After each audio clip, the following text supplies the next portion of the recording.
The fact is that we have not been told the truth.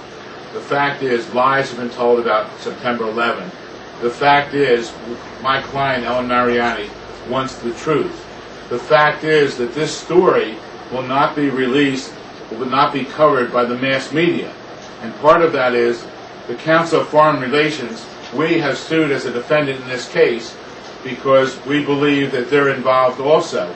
And that could explain why the media won't cover this, because on the Council of Foreign Relations are the heads of the major newspapers and radio and TV stations in this country.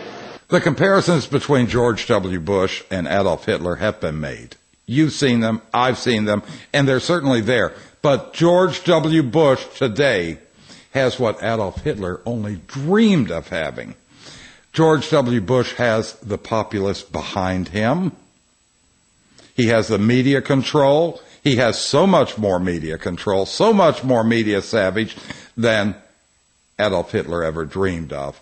Plus, you've also got the surveillance techniques. You've got the DNA for the eugenics. It's all in place today for the Nazization of America. Yes, we are witnessing the Nazification of America, and we have been for many, many years. In one way of looking at it, we lost World War II. We took over the Nazi intelligence network of Reinhard Gehlen, and the Nazi scientists, the slave masters of Nordhausen, became the architects of our own space program. And we continue to see that all of the time. And these patterns of terrorist events are mere reflections of the Reichstag fire. And this whole kind of manipulation of power is very much patterned after the fascism and Nazism that we supposedly fought against in World War II. My book, Painful Questions, provides evidence that both World Trade Center towers and Building 7 were demolished with explosives that were placed in the building before the attack. These three buildings were imploded. They were not brought down by fire or airplanes. Eric, I'm taking a look at a picture of the explosion at the World Trade Center here, and I see debris coming out from the building, shot out from the building, as if there was a massive explosion internally. Is this, in fact, what happened? Well, this is what these photographs are showing. Dust is flying out of the building horizontally in an area of the building that is still structurally sound. It is only after this dust and debris fly out that portion of the building starts to collapse. It's not the other way around, in which the building collapses and then dust comes out during the collapse. This dust is coming out first. Here's one photograph that shows pieces of the building being thrown out horizontally hundreds of feet away from the building. These buildings are not simply falling down. They're blowing outward horizontally, as if high pressure is inside these buildings, such as from explosives.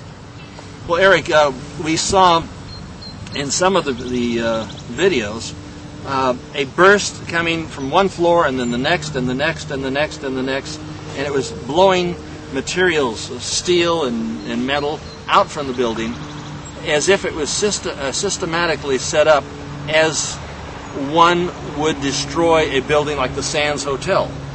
It would indicate that it is not only imploded, but that all three buildings, Building 7, the North and South Towers, were imploded. Am I wrong, or is this not the evidence? No, you're correct. And in fact, let me show you one of the pictures that shows that. This photograph is an example of what I'm talking about.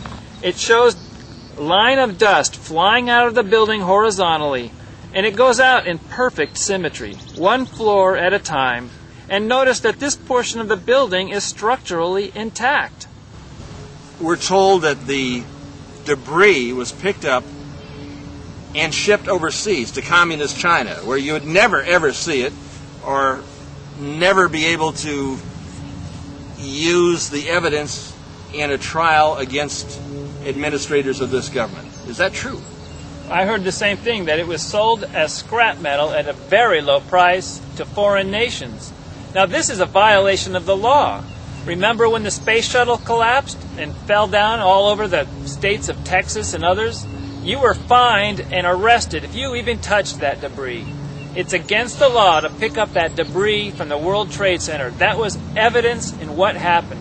and our government sold it and to foreign nations. What happened to the crime scene? They took it away. They shipped it to New Jersey, and then the steel, because if you investigate steel, you could see if there's anything, other components, or what caused the meltdown. The steel has been shipped over to China. It's gone. The FBI furnished the explosives in the 1993 World Trade Center attack, so how can we ignore them in this 2001 attack?